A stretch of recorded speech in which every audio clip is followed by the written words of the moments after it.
Hey y'all! How's everybody doing? Well, I've been putting the finishing touches on my end of summer giveaway. I have to come up with something. But anyway, so I'm just about ready to show y'all what that'll be and decide what it'll take to win it. Oh, I can't remember if I showed y'all this. I'm going to do what's in my purse. But usually you show the purse. And I did get this off Poshmark. And so it is lightly lugged, but it is I don't know how to pronounce this, y'all. But it's Pippa's. You know, Pippa, the sister of the, what is she called? The Duchess of Cambridge, is it? I just want to call her Princess Kate's sister Pippa that also just got married. So anyway, they're all, you know, rich and famous and royalty and all that stuff now. Well, actually, she's not. But anyway, I don't think, if your sister's royalty, does that make you royalty? You know what makes you royalty? I'm a daughter of the King, God, the sister, Jesus Christ. Isn't that amazing? He's my brother and my God at the same time. I don't take that lightly. The purse, okay. Anyway, it's a Modulu. I think that's how you say Modulu. No, Modulu. England. Modalu. And Pippa has been seen carrying this purse. And it's handles, and it's a long strap, and it's double zippers. But I'll do what's in my purse because I also need to find stuff that's in my purse. But one of the things is, today I'm doing eyelash with the Charlotte Tilbury, the thing I told y'all I probably would never like because it wasn't waterproof, but this must be. This is full fat lashes. I've been using it. I guess it's not waterproof, but I really have liked it, y'all. And I'm surprised because normally y'all know I don't like anything that's not waterproof because I feel like it doesn't hold the curl once you curl. Now let me go into this. This eyelash curler is like bomb diggity. And I thought, that's so much money just because it's rose gold. It has her name on it. It is a better eyelash curler than I've used. It's wider. It crimps very nice and tight. But it like doesn't pull your eyelashes out or anything. But it makes sure you get everything. You don't want to have an eyelash going and everybody else is going Okay. So, where is Beth today? She's right here. How have y'all been? Let's talk a minute. How y'all doing? Has it been a rough week? I just got a mouthful of creamer. Has it been, it's actually delicious. Has it been a good week? Try to look for the good even though there's tough times, y'all. God never promised us that he was going to alleviate tough times. He promised he'd walk through it with us. And you end up finding out that's a richer life. I know it's such a weird thing to say. But when you have everything perfect every single day, there's something about it that it loses its richness. But when you have challenges, even tough ones, and God brings you through, there's nothing like when God shows you himself and builds your faith in him. There's nothing like that. There's no better place to be. Of course, none of us want to walk through faith because it requires a place where you don't know and you have to act in faith. So it is harder, but anyway. So today, daily Bible devotion in the middle of an eyelash video. Okay, so today I'm going to use her eyelash curler, putting it at the base of my, did you see how that just popped my lashes up? I don't know, my lashes are kind of thin, so I don't know if you can see it when it does that.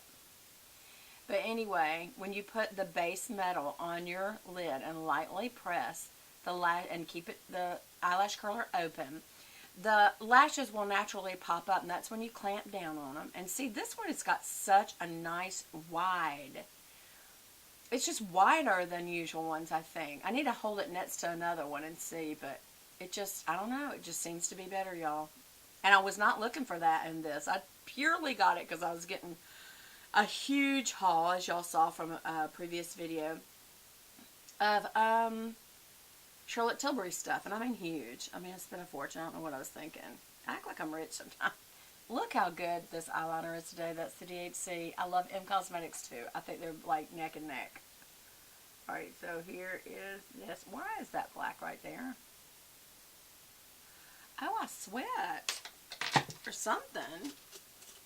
Okay, we're going to have to fix that. We'll use some of this tart. Here's the white. Yep, we'll just use this on my finger. And we're just going to put that right over the lid. Oh, it's not wanting to.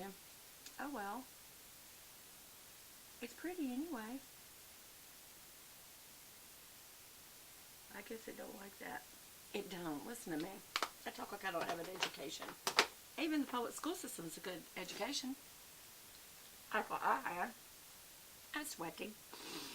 I know he says these lights are not possibly hot, but y'all, they are. They are. Okay. Ah! Before I do anything, I forgot to put on my under eye concealer, which is the Match Perfection by Rimmel. You guys, go get this. This is the best, and I'll tell you why. It's thin. It's thin. And so it doesn't cake up for those of us who are older. And really, if you're younger, you don't want something really thick underneath. I see people put on so much. And it's like you're putting on so much that it's going to be too thick. And it will get in your creases and cake up. And that's why it cakes up. This is 230 is light. And that's the product. Anyway, so I put some on my ring finger, and then I transfer it to my other ring finger, just kind of mush it back and forth like that. And then I just go all the way into the nose bone and come out under the eye and go all the way out past it, okay, because you want to brighten up this area back here. And I think I went a little too much on the nose bone. And I go by the nose and down by this little, what I call the bulldog jowl. And then you just start pulling it down. I need to blend that a little bit though. Sorry. There. So now it's nice and bright underneath, right back here. And then you just kind of blend it down into what you were already doing with your face. Like that. See how it blends out better that way?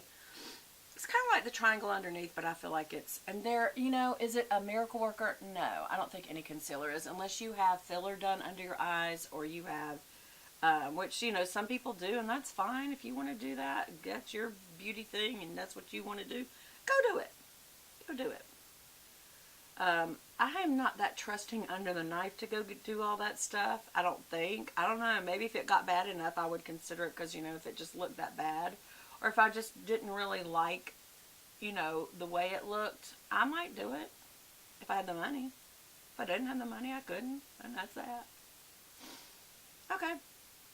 Oh, and also put it right here on either side of your lips to brighten that, and right under your lip right there. Not under the lip there. You can put a shadow under there and make your lip look bigger, but right on, it's right on the top of the chin, like where people put highlighter, because it's concealer, which is... Concealer is not highlighter, but they're often confused for each other because they walk beside each other and everybody says, look, there's highlighter, there's concealer, and they're a little bit alike. They both lighten up dark things. Alright, isn't that neat? I just thought Jesus is our concealer because he conceals our sin from the Father, and therefore we are brightened up and lightened up, and all of our imperfections are covered. Who does that? Who makes Jesus Christ a beauty item?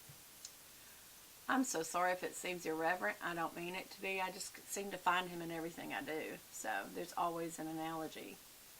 But anyway, so now I'm going to I was kind of in the middle of things there. And I'm going to give it a good long, loosen it up a little, and now curl it back more towards the socket, as y'all seen me do a billion times. 1 billion times. Oh, I know what it was. It's because I saw some darkness on my lid. What happened was, my eye was watering when I put on my liquid liner, and so it kind of bled a little. But I covered it with, because it wasn't, I would have to have gotten something wet and kind of started over. So all I did was just kind of blend a white, kind of a shimmery champagne white from the Tarte palette that y'all saw. And now I'm coming up a little bit, curling it back towards the socket. Now, what do? We always wipe off the eyelash curler. Always. Get whatever you have on there off. If it's liner, if it's shadow, if it's powder, if it's makeup, whatever it is, get it off. Because you don't want it to start caking up. Oopsie. There we go. Alright, and now I am going to get the mascara and tip out the ends, as y'all know I always do, to get coverage all the way to the end. You tip out the ends first. Tends to get it on both sides too. Then I usually start on this outer area first and start going inward. Usually 2 strokes for each kind of section, and then point the inner ones towards the nose. And also when you use the tip end of the mascara one, there's always gook on the end, and it really picks up those little lashes on the inner upper eye that they usually are hard to get. And I'm going to go ahead and do lower lash while I'm at it. Just a quick wiggle down. Wiggle down. That's just first pass. Believe it or not, it's funny, I do everything a little bit backwards, which shouldn't surprise anybody. And I always do my tipping of the lashes on the upper lid first, but on the lower lashes I do the tipping last to get coverage on them, and then I tip them. I don't know why. Remember when Daphne used to say that on Frasier? I don't know why. It was just one series. One episode, so maybe you don't know that. Wiggle down. Because you're getting the base, and then you want to tip it. Now, I may do a couple of passes of this, but I don't know where I am, and I don't want this to be a 2-part video. I really could go with this. This is a good day look, you guys. But if I wanted to, I could do a second pass. And I actually think I'm going to go with 1 pass. Can you believe that? That is not like me at all. Anyway, I love you guys, and I'll see you soon. Love you.